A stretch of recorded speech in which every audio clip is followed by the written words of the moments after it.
24, Section 1. Now, the big idea here is that the basis of the market economy is voluntary exchange. Voluntary exchange. That means if you create a business, you offer a product, if people don't want your product, no one buys your product. The opposite is a command economy, where your one place to eat is the cafeteria. You have to eat there. If you don't, you'll starve. You have to eat there. That's your choice. It's not voluntary exchange, it's command economy. So we offer a market economy, meaning where do you want to eat lunch? Well, there's Bojangles, there's McDonald's, there's the Thai place, there's Subway, there's et cetera, et cetera, et cetera, the barbecue place, and those are just the places within a mile of here. You know, a little further down is Little Caesars, there's Domino's, there's the Mexican place, etc., there's Wendy's, you know. And so there are options. Voluntary exchange, out of those, my favorite's the Thai place. But yours might be the barbecue place. Again, I like Little Caesars too, and I do go there all the time. But, Oh, I wasn't talking about that. I was freaking out because Blue Chew was so there. As voluntary exchange is a free market, and that's what we have. And so in the American economy, the exchange involves money.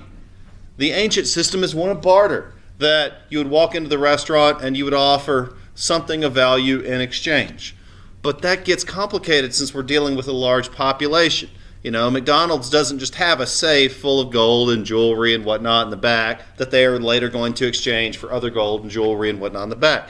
It makes far more sense to have a currency. And so in a large modern economy, you need money to function. So we're going to learn about what money means today.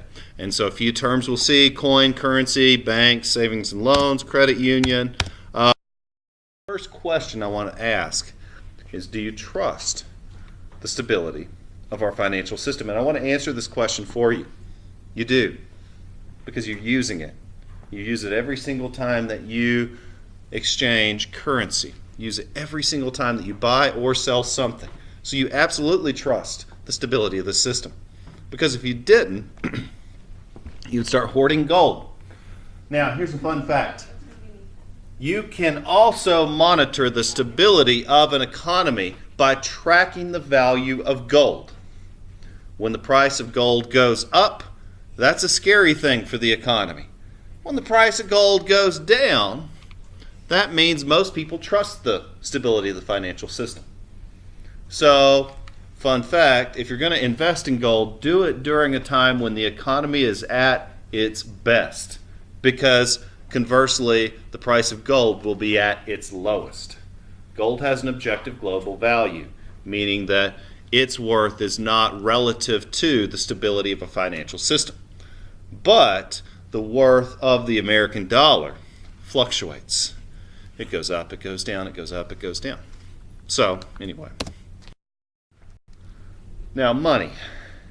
At this time, people are still willing to use money as an exchange for goods and services. But you saw the DuckTales episode where when there was too much money, no one wanted it. When there was not enough money, everybody wanted it. And that's a great illustration of the fact that money doesn't have an inherent value. It has a value that we ascribe to it. And at this time, again, we are still willing to use it. So, it serves different functions. One last fun fact about money. The oldest forms of standard currency that we have found date back to the Persian Empire. But currencies in different forms have appeared all over the ancient world. And there's even one on an island country, and I don't remember the name of this island country, but they had a form of currency that was about 6 feet tall. It weighed hundreds of pounds, and there were these large stone wheels. They're like donuts, right? Yeah, and you would roll them from one house to another. So if I were to buy a herd of goats from Addie, okay, Addie, I'm going to buy a herd of goats. I'm going to give you 6 of these large wheels. My people are going to wheel them over to you. they're so large, it's not practical to steal them. So maybe that was their idea. But anyway, it was a form of currency. It wasn't the most practical form. Maybe it worked with their small population, but whatever. So, yeah. All right, so what does money function as? Well, it's a medium of exchange. Medium, that's a fun word. Where else do we use that word? Okay, math, I have no clue, but maybe. Anybody ever gone to see a fortune teller? Yeah. Okay. Yeah. Now, I don't want to get like hocus pocus on you, but in what context do they use the word medium? Taking your credit card number? Right. Yeah. I mean, there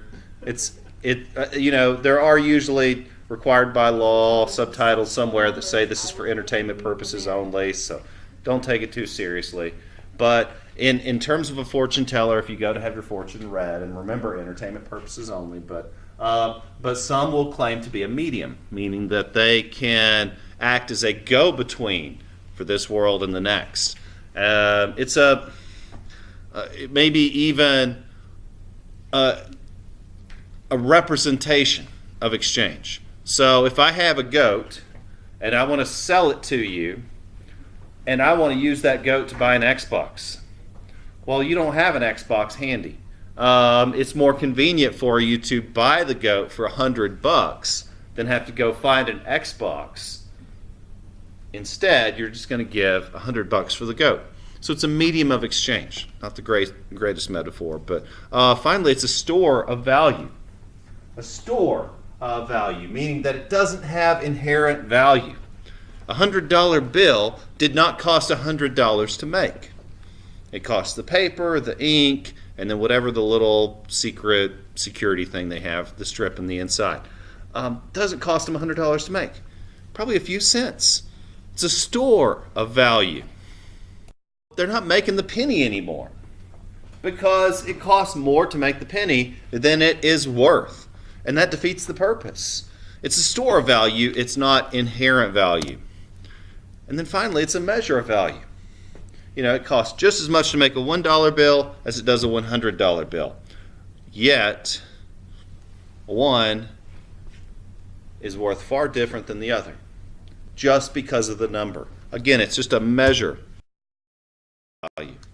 Okay, so types. Did you know that salt was once given as currency? Yes.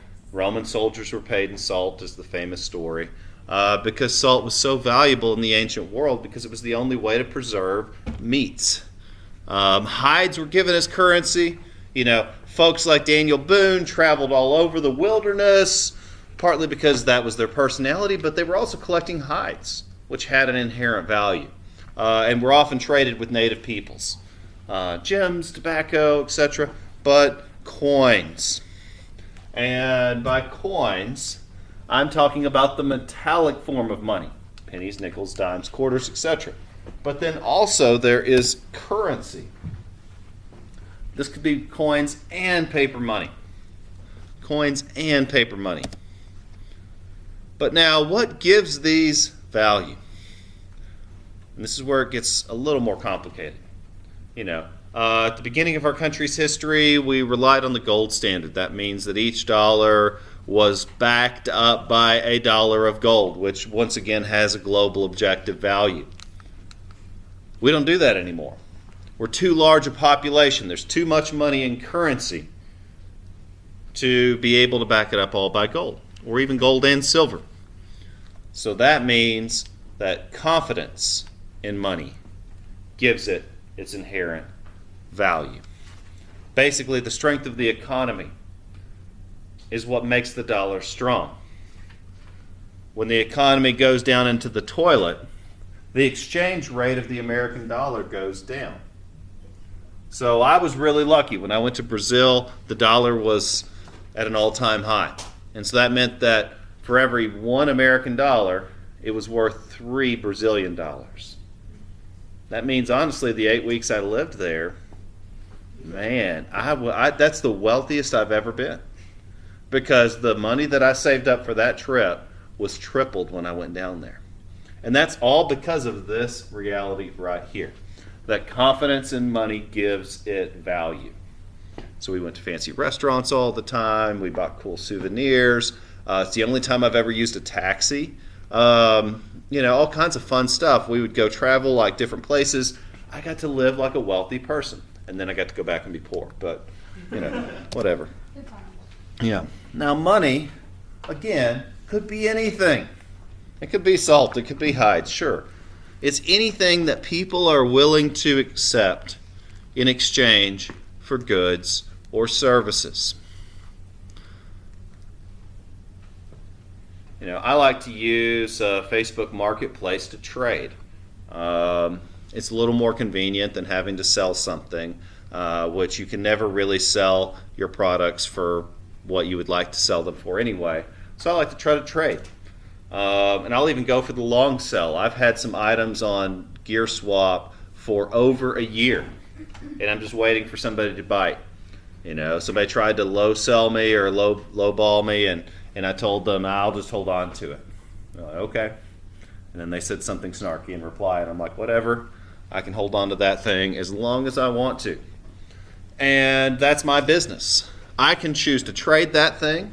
I can choose to sell that thing. I can do whatever I want to with that thing. I can exchange it, and it has value relative to what someone will pay for it. Now, in terms of money, my dad had this baseball collection dating back to the early 1950s. And he used to tell me stories about it because he was really upset that his mom threw it away. Because she was just the type of person that liked to clean out clutter. And he's more of the hoarder type, and he was so upset that she threw away his baseball card collection. And he used to say, oh man, there was a signed Babe Ruth in there. Oh man, there was, not signed Babe Ruth, sorry, but there was an original Babe Ruth. There were all of these cards that in theory would be worth a lot today. Now, I used to have a comic book collection. Well, I still do. It's in the attic now. And I used to think, wow, I've got some first issues. I've got some things that might be worth money. And so I took it to a comic book store one day and I said, is this worth anything? And he said, no. Your comic book collection is worth nothing. And I was like, really? He's like, yeah, I'll give you $5 for the whole thing. I was like, really? Kind of like my heart shrunk a little bit. What I thought had value had no value. So I was like, I'll just keep it. It has sentimental value. Now, gold chains, maybe. Baseball cards, maybe. And again, it just depends on what you can exchange it for. We use the American dollar because of financial institutions. And these give people a safe place to deposit money, to take out loans. Again, you can exchange your broken 100 for a new one. And that all goes back to the financial system. The types of financial institutions that we commonly use are called commercial banks. That's Wells Fargo, that's Fannie Mae, that's United Community. It offers full banking services to individuals and businesses.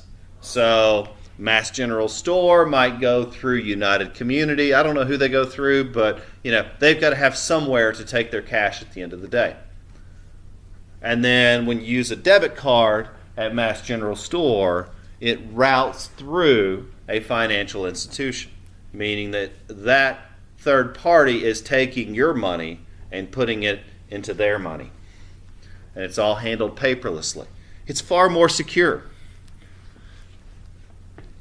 I don't know if you read anything about the post-legalization in Colorado, but for a while, and I think things have gotten better, but for a while I heard some articles that marijuana dispensaries were having to deal primarily in cash, solely in cash, because banks wouldn't deal with them because it's still against federal law. And so they were having to take literal truckloads of cash each month to safe places where the money could be dealt with elsewhere. That's always the trouble in illegal businesses, is what do you do with the money? I don't know if you watched Breaking Bad, but they were burying it in other movies. Like, they have to find a way to launder that money, to process it, to make it a usable commodity. And so that's what banks do for us. Also, there are savings and loan institutions. That's a financial institution that traditionally loans money people buying homes.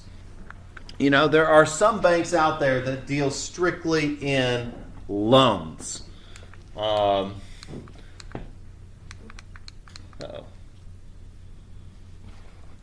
What happened? Now, all of these do perform similar functions. The idea is that you are wanting to save money for college or a car or who knows what you're saving money for. Well, you're going to put that money in a bank. And of course, like we've talked about over and over and over again, the bank doesn't just hold that money in a safe for you. They take that money and invest it. And so really the bank is bringing you, the saver, together with the investor who needs to borrow that money. Jamie wants to start his bread company finally, so he needs to go to the bank to get a loan. So he's going to take Bailey's savings and borrow it. But Bailey doesn't trust Jamie. She's not going to loan him that money. But Bailey trusted the bank, and the bank is going to deal with Jamie if he can't pay it. Do you get it? Like, she doesn't want to loan Jamie the money, but she's loaned the bank the money, and the bank has agreed to loan Jamie her money. Now, granted, her money is still safe in a ledger, but they've taken that money and they've invested it into Jamie. We'll get into that. Who can think of a time where irresponsible banking practices led to a financial collapse? The Great Depression. The Great Depression is the biggest case, obviously. But how about a more recent case? The recession. The recession. Absolutely. And the Depression we got to and dealt with in a very big way in American history. But the recession we really didn't deal with in American history. There's a great movie about the recession, and it talks about these irresponsible banking practices. The biggest thing is called a subprime loan. Like, let's say the bank evaluated Jamie, and they said, yeah, he's a solid investment. Jamie's going to do awesome. But then Lauren comes asking for a loan, and her business model is, I'm going to make the best candy canes in the whole wide world, and I'm going to make millions and millions of dollars. And the bank's like, I think there's enough candy canes already.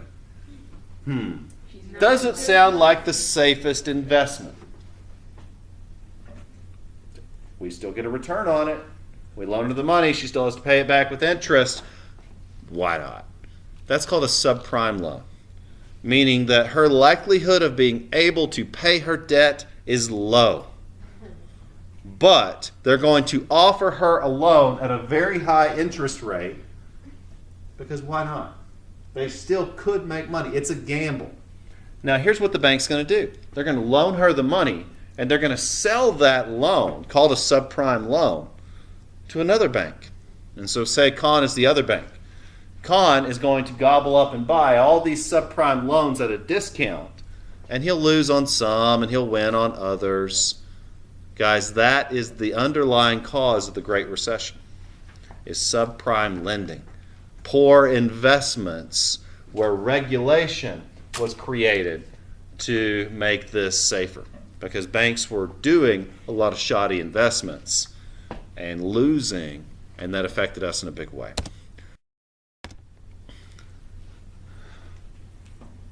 So the Great Depression, Christy brought up.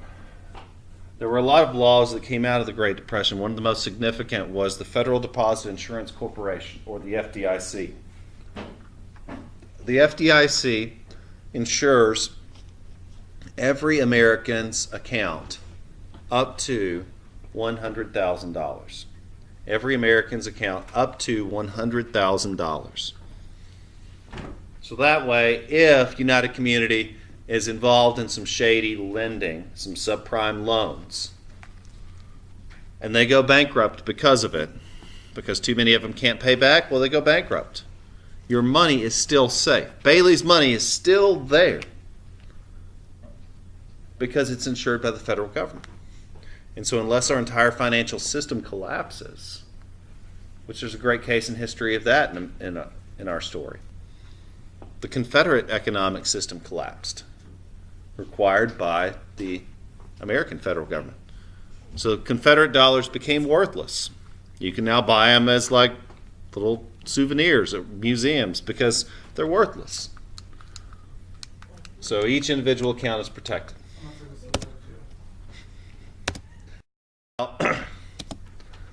Consumer confidence in banks are one of the keys to economic growth.